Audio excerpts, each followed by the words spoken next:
जय जगन्नाथ बाबू काली आणिकी फ्रिज किस गोटे जिनस रखुदी कहीकि मन ना आज मत फोन करके कहते फ्रिज जामुकोली रखी माँ पुओ खाई मुझे जानी कहले कि 200 टका लेखा किलो माँ पुओ नष्ट कर खाइब चलतु देखा ଯେତିକ ଆଣିଛନ୍ତି ଜାମୁକୋଳି ଦେଖନ୍ତୁ ରଙ୍ଗଳା ହେଇଛି ଉଠେନି ଆରେ ରଙ୍ଗଳା ହେଇଛି ଉଠେଇନା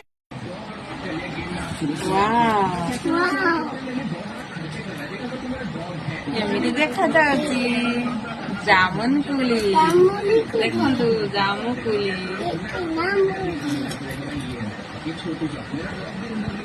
ବିଶାଳ ବାବୁ ଏତିକ ଆଣିଛନ୍ତି 200 ଟଙ୍କା ଲେଖା କିଲୋ ତ ବିଶାଳ ବାବୁ ଏତିକି ଆଣିଛନ୍ତି ମା ପୁଅ ଆମେ ନୂଆ ହବ ବୋଲିକି ତ ଆପଣ ମାନେ କମେଣ୍ଟରେ ଜଣେଇବେ ଯେ ଏ ଜାମୁକୋଳି କିଏ କିଏ ନୂଆ ହେଲେଣି ମୁଁ ତ ଯାହା ନୂଆ ହଉଛି ଭିଡିଓରେ ପକେଇକି ଛାଡୁଛି ଆପଣ ମାନେ କମେଣ୍ଟ ଜମା ଦଉନାହାନ୍ତି ଯେ କିଏ କିଏ ଆମ୍ବର ଗୋଟେ ପକେଇଥିଲେ ଭିଡିଓ ପଣସର ଗୋଟେ ଭିଡିଓ ପକେଇଥିଲେ ନୂଆ ହେଇଥିଲି ଏବେ ଜାମୁକୋଳିର ଭିଡିଓ ପକେଇଲେଣି ନୂଆ ହଉଛି ଆମେ ଆଜି ବିଶାଳ ବାବୁ କହିଲେ ଯେ ମା ପୁଅ ଟିକେ ନୂଆ ହେଇଯିବ ସେଇଥିପାଇଁ 200 ଟଙ୍କା ଲେଖା କିଲୋ ହଉ ପଛେ ମୁଁ ନେଇଛି ତମ ପାଇଁ ତ ଚାଲନ୍ତୁ ଆମେ ତ ଆଜି ନୂଆ ହଉଛେ ଆପଣ ମାନେ କମେଣ୍ଟରେ ଜଣେଇବେ କିଏ କିଏ ନୂଆ ହେଇଛନ୍ତି ଯଦି ନ ହେଇଛନ୍ତି ତାହେଲେ ବଜାରକୁ ଯାଆନ୍ତୁ କିଣିକି ଆଣିକି ଖାଆନ୍ତୁ କାହିଁକିନା ଆମେ ତ ଗାଁରେ ରହୁନେ ନା ଗାଁରେ ରହିଲେ ସିନା ଗଛର ବିଛକୁ ଡାଇରେକ୍ଟ ଖାଇବୁ ରହିଲି ଜୟ ଜଗନ୍ନାଥ ଚାଲନ୍ତୁ ଗୋଟେ ଚାଖିକି ଦେଖିବା ମିଠା କି କଷା କି ଖଟା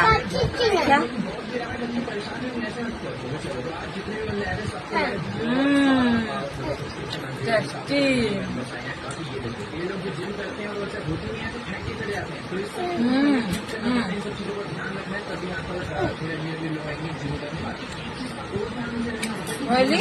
जय जगन्नाथ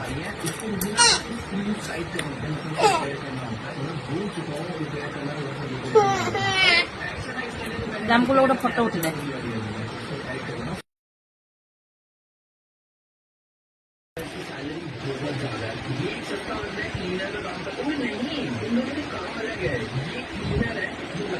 एगुड़ाक गलबनी सान विशाल बाबू अरे एड़ा खा रे भल जिनस सीजन बाई सीजन जिनस जे सीजन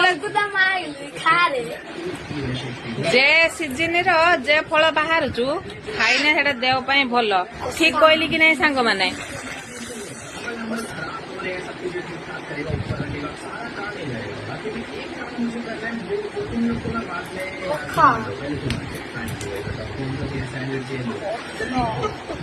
सान विशाल केबे भी खाई नथला जामकोली आज फास्ट खाऊछु जामकोली केरा होछु देखंतु आउ वीडियोटी भल लागिले लाइक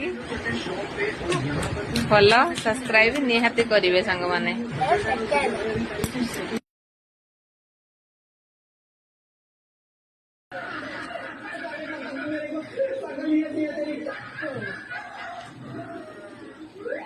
हेई नहीं माने हमर आगुरु जतले देसी कुली गुडा खाए गछर गुटे खाए दबो पूरा कोला देखा जम्मा देखाउनी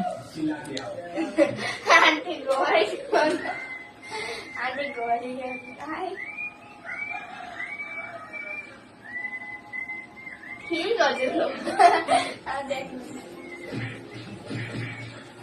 मम्मी वाला जा गुटे दिन टीवी देखु हम कहने ना कोना मतलब साइड कर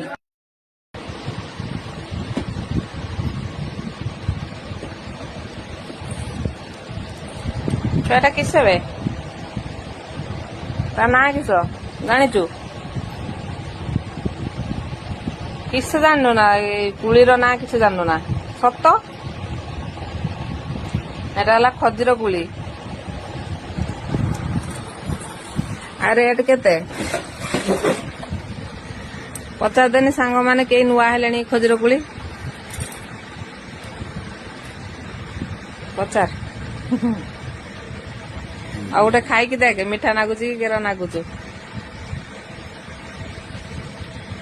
ଦେଖନ୍ତୁ ସାଙ୍ଗମାନେ ଆମର ଖଜିର କୋଳି ବି ନୂଆ ହେଇଗଲୁ। ଜାମୁକୋଳି ତ କିଲୋ 300 ଟଙ୍କା 200 ଟଙ୍କା ଏମିତି ବିକ୍ରି ହଉଛୁ ବଜାରର। ଆଉ ଖଜିର କୋଳି ଜାଣିନେ ରେଟ୍, କାହିଁକିନା ଜାମୁକୋଳିଟା ସାନ ବିଶାଳ ବାବୁଙ୍କର ବାପା ବଡ଼ ବିଶାଳ ବାବୁ ନେଇକି ଆସିଥିଲେ, ସେଥିପାଇଁ ରେଟ୍ ଜଣା ଥିଲା। କିନ୍ତୁ ଏଇ ଖଜିର କୋଳିଟା ବଡ଼ ବିଶାଳ ବାବୁଙ୍କର ତାଙ୍କ ବାପା ଆଣିଥିଲେ, ମାନେ ମୋ ଶ୍ୱଶୁର, ଆହୁରି ବଡ଼ ବିଶାଳ ବାବୁ। ତ ସେଥିପାଇଁ ଏ ଖଜିର କୋଳି ତାର ରେଟ୍ ଜଣା ନାହିଁ। ଆଉ ଆପଣମାନେ କହିବେ କିଏ କିଏ ନୂଆ ହେଲେଣି। ଯିଏ ଗାଁର କା ଥିବେ ସେମାନେ ମାନେ ତାଙ୍କୁ କିଣିତେ ପଡ଼ିବନି, କାହିଁକିନା ବିଲବାଡ଼ିର ଗଛ ହେଇଥିବ, ଯାଇକି ବିଛେଇବେ ଖାଇବେ। ମୁଁ ବି ଯେତେବେଳେ ଛୋଟ ହେଇଥିଲି ଆମ ବାଡ଼ିର ଗଛ ଥିଲା, ଆମେ ଯାଇକି ବିଛେଇକି ମେଞ୍ଚେ ମେଞ୍ଚେ ନେଇକି ଆଣିକି ଖାଉ। ଯେହେତୁ ଏଠି ଟାଉନର ଅଛେ, କେଉଁଠୁ ଆଣିବା, କିଣିକି ତ ଖାଇତେ ପଡ଼ିବ ଆଉ। ମେଡିସିନ ଦେଇ ପଚା ହେଇଛି, ଆଉ ମେଡିସିନ ଦେଇ ପଚା ହବନି ନା, ତା ସିଜିନ ହେଇନାହିଁ ପାଚିବାର। ତାକୁ କଞ୍ଚାମୂଲ ବିଛେଇକି ଘିନି ଆସୁଛନ୍ତି, ଦେଇକି ପଚଉଛନ୍ତି। ସେଇଥିପାଇଁ ଏତେ ମିଠା ଲାଗୁନଥିବ। ଗଛର ପୁରା ପାଚିଲା ବିଛେଇକି ଖାଇବୁ ଯେ ମିଠା। ଆଗରୁ ଆମେ ଜାମୁକୋଳି ଖାଉଥିଲେ, 2ଟା ହାତରୁ ଖାଇବୁ, ଜିଭ ଦେଖିଲା ବେଳକୁ ପୁରା ମାନେ କଳାଟିଆର ଦେଖାଯାଏ। ଏବେ 10ଟା କି ସେ ମେଞ୍ଚେ ଖାଇଲା ବେଳକୁ ବି ଜିଭ କଳା ଦେଖାଯାଉନି। ଏବେ ତ ସବୁ ତ ମାନେ କେମିକାଲ ଦିଆ ହଉଛି, ଆଉ ଆମେ ତ ସବୁ କେମିକାଲ ଜିନିଷ ଖାଇଲେ ଆଉ କିସ କରିବା। ତ ସାଙ୍ଗମାନେ କହିବେ କମେଣ୍ଟରେ ନିହାତି କିଏ କିଏ ଜାମୁକୋଳି ଆଉ ଖଜିର କୋଳି ନୂଆ ହେଲେଣି। ରହିଲି, ଜୟ ଜଗନ୍ନାଥ।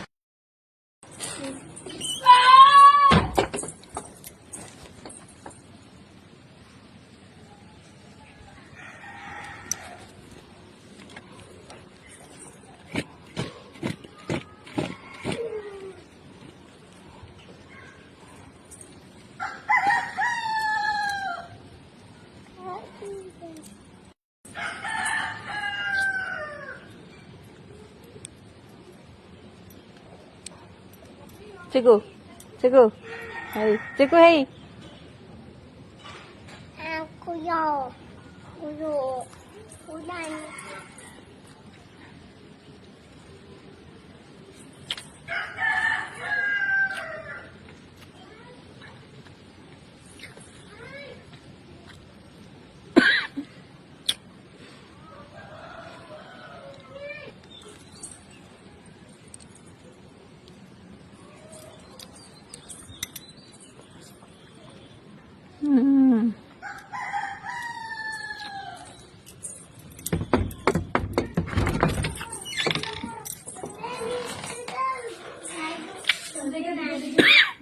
ଅଛି